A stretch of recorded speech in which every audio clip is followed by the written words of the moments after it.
अस्सलाम वालेकुम। हमारी आज की कहानी का नाम है इश्क किया है इश्क से। इसकी राइटर है नरगिस नायाब। मालूम किया कौन थी वो औरत? हाँ साहब, करीबी गांव की हेल्थ वर्कर थी। पक्की नौकरी नहीं है, चंद दिन रोज योमिया मुहिम के लिए आर्जी तौर पर 300 रुपया योमिया के हिसाब से औरतें और लड़कियां काम करती हैं। यह भी इनमें से एक थी। ड्राइवर ने गाड़ी स्टार्ट करते हुए तफसील बताई। अच्छा, और शोहर क्या करता है इसका?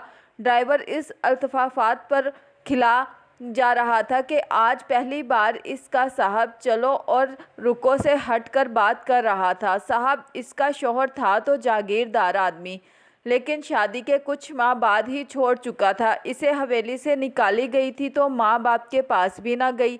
जाने क्यों ना गई। अब तो एक बेटा भी है, समझदार है, इसी स्कूल में पढ़ता है जहाँ से हम अभी निकले। ड्राइवर गांव की अंदरूनी गलियों के मोड़ एहतियात से काटते हुए बोला था। फिर रहती किसके साथ है? सिगरेट के जलने पर इसे अपने दिल के जलने का गुमान गुजरा। साहब सुना है हवेली वालों की सताई हुई। जिंदगी से बेजार एक बुढ़िया ने हवेली वालों को ललकारते हुए अपने खोली में पनाह दी थी। बुढ़िया तो चंद साल बाद चल बसी। अब वहाँ एक कच्चा पक्का मकान है और वो अपने बेटे के साथ वहाँ रहती है। घर में कुछ काम काज करती है, इसी पे गुजर औकात है इसका। ओह अच्छा। ड्राइवर का कम गो हिसाब अपने चेहरे के तासुरात छुपाने के लिए खिड़की से बाहर देखने लगा, लेकिन इसकी एक आम हेल्थ वर्कर में इस कदर दिलचस्पी इसके दिल की बात अयां करने को काफ़ी थी। साहब आप हुक्म करें तो इसे पैसे से क्या नहीं मिलता। ड्राइवर ने आंखें चमकाते हुए अपने साहब को दाद तलब नज़रों से देखा। अपना मुंह बंद रखो और हद में रहो। माफ़ी साहब। गाड़ी इस हेल्थ वर्कर के इलाके से निकल चुकी थी जहां वो सारी कायनात से बेखबर अपना टारगेट पूरा करने में जुटी हुई थी। आधे घंटे बाद ही वो ऑफिस से घर पहुंचा। हाल में ही इसकी तकरीरी शुबा तालीम में आला ओहदे पर हुई है। इसकी ज़िंदगी हर लिहाज से काबिल रश्क है। खूबसूरत बंगला, गाड़ी, नौकर चाकर, पढ़ी लिखी बेगम। कौन सोच सकता था कि इसे माजी में इस हेल्थ वर्कर ने ठुकराया होगा, जो आज एक छोटे से कस्बे के प्राइमरी स्कूल में पोलियो के कतरे पिलाती हुई पाई गई। बिंदिया और वो बचपन से मंसूब थे। 5 साल बड़ा था। वो इससे आपस में करीबी रिश्तेदार थे, शायद चचाजाद या खालाजाद कज़न, या फिर दोनों एक ही घर में बचपन से अहद जवानी को पहुँचे। फिदा ही तो था इस पर, हालांकि भला की अनापरस्त और मगरूर थी। जब आंखों को छोड़ के हाथों से बोलती तो वो शेर और शायरी से प्यार करने वाला लड़का इन बोलते हाथों को मुस्कुराते हुए देखे जाता। हज़ारों अशार इसके जहन में ताज़ा हो जाते। इसके हाथ थे भी तो बहुत खूबसूरत। इसकी दाएं हथेली पे बचपन में खेल खेल में इससे चोट लग गई थी, जिस पे चोट खाने वाली से ज़्यादा चोट लगाने वाला रोया था। वो जख्म भरने के बाद दाएं हथेली की पुश्त पर आधे चांद की मानिंद दायरे की सूरत उभर कर अब्दी तौर पर अपनी निशानी दे चुका था। वो हमेशा सोचता था, जब यह हाथ शरयान मेरा हो जाएगा तो मैं इस 7वें के आधे अंधे चांद को अपनी मोहब्बत से 14वीं के पूरे और रोशन चांद में बदल दूंगा। इसे यूनिवर्सिटी से पास आउट किए 1 साल गुजरा था। वो मुख्तलिफ जगहों पे अप्लाई करता रहता था। मुकाबले के इम्तिहानात की तैयारी और कामयाबी इसके वसल की ज़ामन होनी थी, लेकिन ना हो सकी। बिंदिया यूनिवर्सिटी के पहले ही साल में एक जागीरदार क्लास फेलो के लिए संजीदा हो गई। घर वालों ने कोर्ट में केस किए रखा और बुरी तरह हारी। यूनिवर्सिटी में पढ़ने की इजाज़त देने वाले नए रोशन ख्याल वालिदैन इस बात पे बरहम हो गए। इसकी सहेलियां भी इसके मंगेतर और इसकी मोहब्बत से वाकिफ़ थी। इनके समझाने पर इनको दुश्मन और हासिद करार देकर इनसे दूर हो गई। यहाँ तक कि एक अजीज़ सहेली, जो कि रिश्तेदार भी थी, इससे भरे कैंटीन में कह दिया कि अगर तुम्हें मेरे मंगेतर का इतना ही ख्याल है तो जाओ तुम ही कर लो इससे शादी। खुद पर हंसते सारे चेहरे देखकर इसकी वो अजीज़ दोस्त रोती हुई वहाँ से चली गई थी। 15 साल पहले वो आखिरी बार इसके पास आई थी, इसके रूबरू।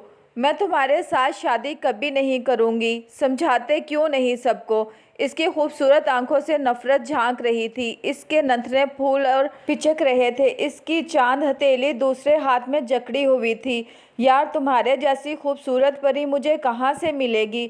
اس عیاش جاگیردار کے لیے لڑکیوں کی کمی نہیں ہے۔ اپنے ڈاکومنٹس کی فوٹو اسٹل کرتے ہوئے ایک اداس مسکراہٹ کے ساتھ، جانے اس نے اس پر طنز کیا تھا یا اپنا مذاق اڑایا تھا۔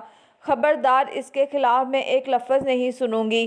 چاند ہتھیلی کی انگلی اس کی اور تنی ہوئی تھی۔ کمرے کی دیواروں نے تحیر سے یہ منظر دیکھا جب اس نے اس کی چاند ہتھیلی تھام کے انگلی نیچے کر دی۔ محبت کی سرشت میں زبردستی نہیں ہوتی، یہ میرا محبوب شاعر کہتا ہے۔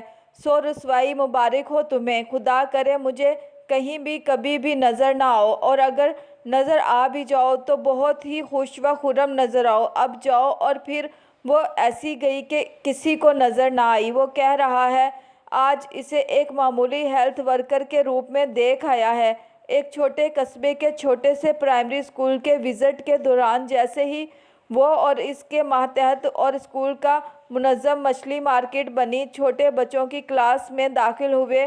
دو عورتیں بچوں کو پولیو کے قطرے پلا رہی تھیں، ان میں سے ایک کے ہاتھ میں رجسٹر تھا اور دوسری ایک روتے بسورتے بچے کے منہ میں پولیو کے قطرے ٹپکا رہی تھی کہ اچانک اس نے وہ چاند ہتھیلی دیکھ لی اور پھر اسی اسکول میں بیٹھا رہا جب تک مکمل معلومات حاصل نہ کر لی۔ جب سے لوٹا ہے، منتشر ہے، کچھ یاد نہیں اسے اس کے سوا۔ وہ کہہ رہا ہے، ایک ہی بیٹا ہے اس کا، سرکاری اسکول میں پڑھتا ہے، شوہر نے بھی دوسری شادی کر لی ہے، اپنے بالوں کو مٹھی میں جگڑ رکھا ہے اس نے۔ میں خود کو کہتے سن رہی ہوں، آپ شادی کر لیں اس سے، میں آپ کو پریشان نہیں دیکھ سکتی۔ وہ کہہ رہا ہے، تم جانتی ہو نا مجھے اس سے محبت نہیں ہے، وہ رشتہ دار ہے، میری خون اپنی جانب کھینچتا ہے، تبھی میں اسے اس حال میں دیکھ کر پریشان ہوں۔ محبت ماضی کا حصہ اور قصہ تھی، اب کہاں میرے پاس محبت کے لیے وقت۔ میں مسکراتے ہوئے اس کی پیشانی چومتی ہوں۔ میں جانتی ہوں آپ نے کبھی جھوٹ نہیں بولا اور نہ ہی بولیں گے۔ کمال ہے، اس نے نظریں چرا لیں۔ کیا محبت جھوٹ بولنا سکھا دیتی ہے؟ میں بندیا کی وہی دوست ہوں جس سے اس نے کہا تھا کہ اگر تمہیں میرے منگیتر کا اتنا ہی خیال ہے تو جاؤ تم ہی کرو اس سے شادی۔ دور کی رشتہ داری تو تھی ہی، اور پھر لڑکی ہونے کے باوجود میں نے خود ہی اسے شادی کا پیغام بھیجا تھا۔ ناکامیوں سے کامیابی تک کا سفر بے شک اس نے میرے ساتھ طے کیا ہے، لیکن سوچوں، خواہشوں اور خوابوں کے سفر میں کبھی اس کی ہمسفر نہیں رہی۔ میں جانتی ہوں وہ آج بھی اس کے خوابوں کی ملکہ ہے، اور یہ راج اور یہ تاج چھیننے کے لیے نہیں ہوتے نا۔